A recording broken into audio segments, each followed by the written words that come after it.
जगन्नाथ ओडिशार समस्त भाई भौणी को स्वागत करुच्ची मोर आ गोटे नुआ वीडियो को आपण मैंने आज आसतु बुली जा बांग्लोर रे थिबा विश्व शांति आश्रम आसतु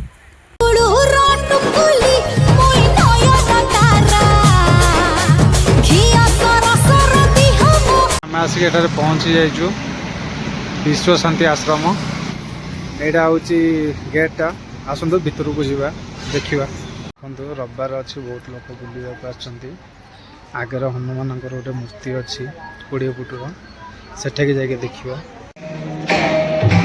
देखो ये हनुमान मूर्ति 20 फुट हाइट देखो ये जापटे लोक क्षीर अभिषेक कर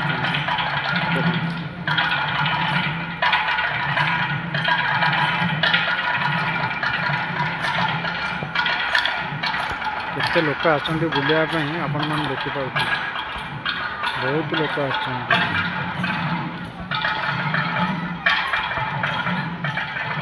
आपण माने जो मूर्ति देखुछन्ति ये होची सात नदी एमानक ना होची सात नदीर ना होची जमुना गोदावरी सरस्वती नर्मदा सिंधु एंड कावेरी आपण माने जो सात मूर्ति देखुछन्ति ये हूँ 7टी नदीर ना टे देखु भल कि प्लेस जगह केमी अच्छी आपण मैंने देखु पूरा आ गए बढ़िया सीन अच्छे आगे आपण मानक देखी आपण मैंने तो यू देखी सारे तथा चलतु पाखक नहीं आपण मानक देखा यहाँ कौन देखा देखो ये जो VSA लिखाई यार फुल फॉर्म हूँ विश्व शांति आश्रम देखु रथ जो रथ रे सारथी होते प्रभु भगवान श्रीकृष्ण थे देखु 4टा घोड़ा आ श्रीकृष्ण अर्जुन अच्छा महाभारत जिते बड़े अर्जुन युद्ध करने को जाइए सामने कुरुक्षेत्र में अर्जुन अस्त्र छाड़ी युद्ध न करने बसी पड़ते से कृष्ण बुझाऊे टाइम रो दृश्यटी देखो रथ पूरा अच्छे आउ एंट्रीटा हूँ मंदिर भीतर को एंट्रीटा हूँ यही गोटे रथ तले ही जावाक पड़ो आपको भीतर को देख मंदिर विष्णुकर जो विश्वरूप से ये दर्शन करने को आपको मिल कौन लिखाई देखु श्री भागवत गीता दर्शन मंदिर यहाँ हूँ एंट्री भीतर को जावा मंदिर भीतर को कुरुक्षेत्र में अर्जुन को विश्वरूप दर्शन देते विष्णु तांकर से ही मूर्तिटा देखु केमती आपण मैंने देखु कुरुक्षेत्र में वशिष्ठ ऋषि अच्छा जमदग्नि ऋषि ये गौतम ऋषि आउ एपटे अच्छा ऋषि आसतु देखा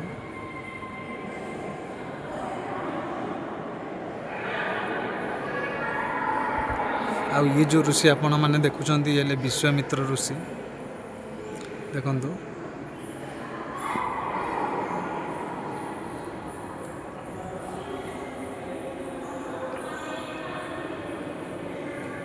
आपण जी भी ओडिशार बांग्लोर रोचंती थरे जगह को आसतु देखा आपंकर जीवाई भी मन हेनी ये जो ऋषि देखुं ये भरद्वाज ऋषि आउ एपटे अच्छा आसतु देखा ऋषि अच्छा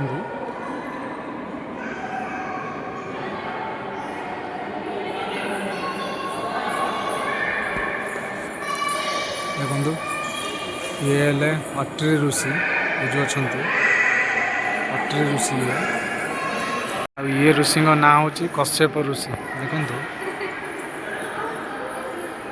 जो विष्णु का विश्वरूप देखुं ये मूर्तिर हाइट हूँ 38 फुट ऊपर देखु सर्प अच्छी सप्तफेणी सर्प तापर विष्णु का मूर्ति आठारे कृष्ण अर्जुन को जो विश्वरूप दर्शन करते महाभारतर कुरुक्षेत्र में जो दर्शन देते विश्वरूप दर्शन देते अर्जुन को श्रीकृष्ण देखु ये हूँ से रूप देखो मो पछपटे अच्छा भीतरटा बहुत सुंदर है आपड़ जब ଓଡ଼ିଶାର ଯିଏ ବି ଭାଇ ଭଉଣୀମାନେ ଅଛନ୍ତି ଏଠିକି ଥରେ ଆସିକି ଆପଣମାନେ ବୁଲିକି ଯାଆନ୍ତୁ, ମନ କରିବନି ଯିବା ପାଇଁ, ଏମିତି ଜାଗା ହେଇଛି ଦେଖନ୍ତୁ ଟୋଟାଲ୍। କରିବାକୁ ଆସିଥିଲୁ ୟୁଟ୍ୟୁବରେ ପକେଇଲୁ, ଆମକୁ ଇଏ ଭାଇ ଜଣକ ମୋବାଇଲ ଦେଲେ ଆଉ କହିଲେ ଫଟୋ ଉଠାଇବା ପାଇଁ, ତାଙ୍କର ଭଣଜା ଏଇଠି ଫଟୋ ଉଠାଉଛନ୍ତି ଦେଖନ୍ତୁ। ଆମେ ଆମ ଫଟୋ ଉଠାଉନୁ କିନ୍ତୁ ସେ ଭାଇଙ୍କର ଫଟୋ ଉଠାଇଲୁ।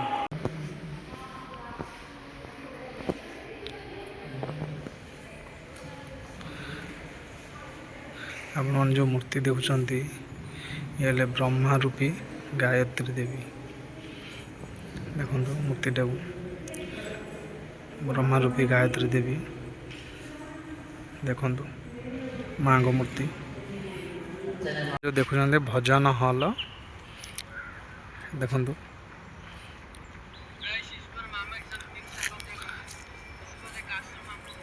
ସନ୍ଥ ଗୁରୁ କେଶବ ଦାସ ଯିଏ ଏଇଠାରେ ଗୀତା ଏବଂ ଭଜନ ପାରାୟଣ ମାନେ ପଢ଼ୁଥିଲେ ସବୁବେଳେ।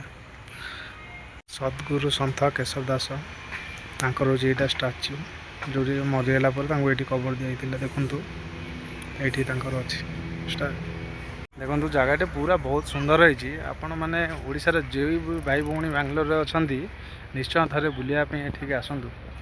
ଗୋଟେ ଥର ଆସିଲେ ଆଉ ଥରେ ନିଶ୍ଚୟ ମନ କରିବ ଆସିବାକୁ, କାହିଁକିନା ଆମେ ତ ଆସିକି ଘଣ୍ଟେ ହେଲା ଭିତରେ ବୁଲିଲାଣୁ, ତଥାପି ଇଚ୍ଛା ହେଉନି ଯିବାକୁ। ଫିର୍ ବି ଆମକୁ 60 କିଲୋମିଟର ଆମ ରୁମ୍କୁ ହିଁ ଯିବାକୁ ପଡ଼ିବ। ଦେଖନ୍ତୁ ନଙ୍ଗା ପ୍ଲେସ୍ଟା ହେଇଛି। ସମସ୍ତଙ୍କୁ ତ କହିବି ଯଦି ଥରେ ହେଲେ ବି ଆସନ୍ତୁ ବୁଲିବା ପାଇଁ, ବେଶୀ ନ ଆସିଲେ ନାହିଁ। ଦେଖନ୍ତୁ ଲୋକେସନ୍ଟା ଭିଡ଼ିଓରେ ଦେଇଦେବି, ଆପଣମାନେ ଆରାମରେ ଆସିପାରିବେ।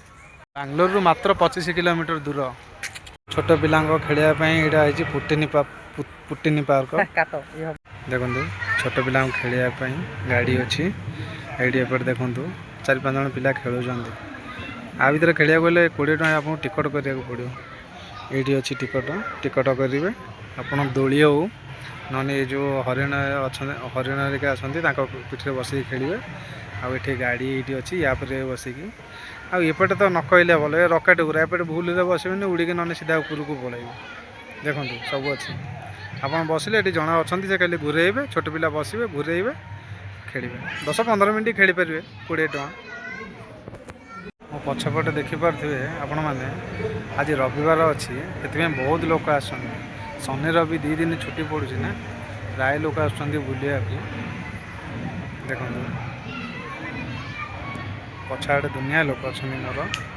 ଗଛ ଅଛି ଯେହେତୁ ପୁରା କ୍ଲିଅର ଦେଖାଯାଉନି, କିନ୍ତୁ ଛୋଟ ପିଲା ବି ଖେଳୁଛନ୍ତି ପଛପଟେ, ଆପଣମାନେ ଦେଖିପାରୁଥିବେ। ଯଜ୍ଞସ୍ଥଳ ଦେଖନ୍ତୁ, ଯଜ୍ଞ ଜାଗା ଯେଉଁଟା ମଣ୍ଡପ ଭଳିଆ ହେଇଛି। ଆଉ ଏଠି ଅଛନ୍ତି ମଝିରେ ରାମ ଲକ୍ଷ୍ମଣ ସୀତା, ବାମ ପଟେ ଗଣେଶ ଏବଂ ଡାହାଣ ପଟେ କାର୍ତ୍ତିକ ଅଛନ୍ତି।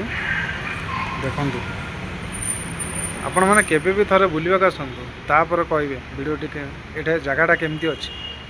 ଏ ଆଶ୍ରମରେ ସେ ଭଗବତ ଗୀତାର ପ୍ରଚାର ପାଇଁ ଏ ଆଶ୍ରମଟିକି କରିଥିଲେ। ଏଇଟା ହେଉଛି କେବଳ ଏଠିକି ହିନ୍ଦୁ ଲୋକମାନେ ହିଁ ଆସନ୍ତି ଏ ଆଶ୍ରମକୁ ବୁଲିବା ପାଇଁ। ଆଶ୍ରମରେ ବିଷ୍ଣୁ ଆଉ ଲକ୍ଷ୍ମୀଙ୍କ ଅବତାର ରହିଛି। ତାଙ୍କର ଯେଉଁ ଅଛି ମୂର୍ତ୍ତିର ଉଚ୍ଚତାଟି ହେଉଛି 36 ମିଟର। ଏଠି ମାର୍ବଲ ଏବଂ ଯେଉଁ ଗ୍ରାନାଇଟ୍ ବୋଲି କହନ୍ତି ସେହି ପଥରରେ ତିଆରି ହେଇଛି। ବର୍ତ୍ତମାନ ଆମେ ବୁଲି ସାରିଲୁ, ଏଠି ଯାଉଛୁ।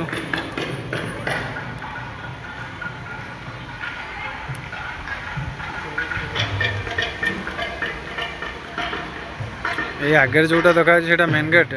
ଆମ ଗାଡ଼ି ସେଇ ବାହାରେ ରଖିଛୁ, ଭିତରେ ପାର୍କିଂ ଥିଲା ଆମେ ଜାଣିନୁ। ଏଇଠି ଫ୍ରି ପାର୍କିଂ, ଚପଲ ବି ଫ୍ରି, ସବୁ ଏଠି ଫ୍ରି, ଖାଇବା ବି ଫ୍ରି। କିନ୍ତୁ ଆମେ ତ ଏତେ ବାଟରୁ ଆସିଛୁ, ଆମେ ଖାଇବୁନି ପଳେଇବୁ ସେମିତି। ଦେଖନ୍ତୁ କେତେ ଲୋକ ବି ଆସୁଛନ୍ତି, ଧୀରେ ଧୀରେ ଲୋକ ଏଠି ବଢ଼ୁଛନ୍ତି।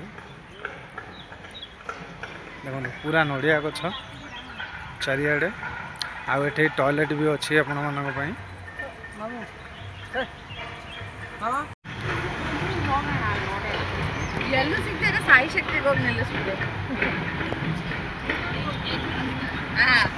ବର୍ତ୍ତମାନ ଆମେ ଯାଉଛୁ ରୁମ୍କୁ, ବାହାରିବୁ ଏଠୁ ଏଥରକ।